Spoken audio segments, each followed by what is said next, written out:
Мәжілістің жалпы отырысында Ақжолдықтар теңіз кемешілерін даярлау жұмысын жүйеге қоюды талап етті. Толығырақ Ақжол Тайм бағдарламасында тарқатып айтамыз.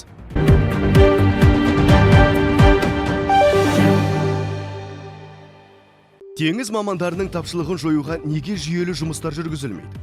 Біздің кемелердің тізгінін шетелдік капитандар ұстай бере ме? Теңізге қарап өскен қазақ балаларының капитан болсам деген арманын орындауға қашан жол ашамыз дейді Ақжолдықтар. Маңғыстау өңірінде сайлаушылармен кездесу барысында Каспий теңізіндегі сауда флотында қазақстандық азаматтардың жұмыспен қамту мәселелері бойынша сұрақтар көтерілді. Бүгінгі күнде теңіз кемелері тізілімінде 300-ге жуық кемелер бар. Яғни баржалар, буксирлер, мұз жарғыштар, авариялық құтқару кемелері. 2002 жылы сауда мақсатында теңізге жүзу туралы заңның 25 бабына сәйкес мемлекеттік туды көтеріп жүретін кеме экипажының құрамында шетелдіктерге және азаматы жоқ адамдарға кіруге мүмкіндік берілген. Сонымен қатар шетелдіктерге кеме капитаны, старпом және аға механик қызметін атқаруға шек қойылған. Бірақ бұл заңның күші ішкі істер, көлік және коммуникация, еңбек және халықтық әлеуметтік қорғау министрлігінің 2006 жылғы бірлескен бұйрықтарымен тоқтатылып, шетелдік азаматтарға капитан болуға рұқсат берген. Мәжілісмен тілге тиек еткен заңның 25 бабын қолданысқа енгізу мерзіміне 2010 жылы заң деңгейінде 2025 жылға дейін мораторий жарияланды. Ал 2001 жылы үкімет қаулысымен сауда мақсатында теңізде жүзуді дамыту концепциясы қабылданды.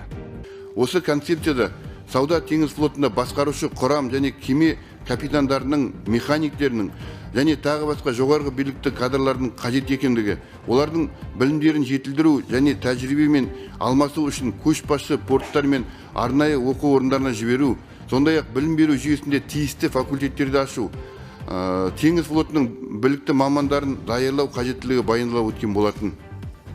Алайда 20 жыл уақыт өте келе үкіметтің ресми құжатымен бекітілген концепциясы мақсаттары орындалмай отыр. Бүгінгі күні Қазақстан теңіз флотында мамандар әзірлейтін халықаралық аккредитациясы бар тек бір ғана оқу орны бар. Ол Қазақстан-Британия техникалық университетінің теңіз академиясы. Бірақ кездесу барысында сайлаушылардың айтуынша диплом алғаннан кейін ол дипломға қосымша сертификат алу үшін 1 миллион теңгеге жуық шығын қажет екен. Салыстыра кетсек, осындай сертификат Астырын қаласында біздің ақшаға шаққанда 90 мың теңгедей тұрады екен. Бүгінде кемелердегі басқарушы құрамда Қазақстан азаматтарының үлесі аз. Олар 300 кеменің көп болса 6-дан 1% ұлттық басқарушы кадрлармен қамтуға жетеді. Ал мұның нешеуі мамандығы бойынша қызмет ететіндегі беймәлім дейді депутат. Елімізде теңіз мамандарының тапшылығы мемлекеттің тарапынан кеме иелерінің жергілікті кадрларды дайындауға ынталандыру шарасы жоқтығынан туындап отыр.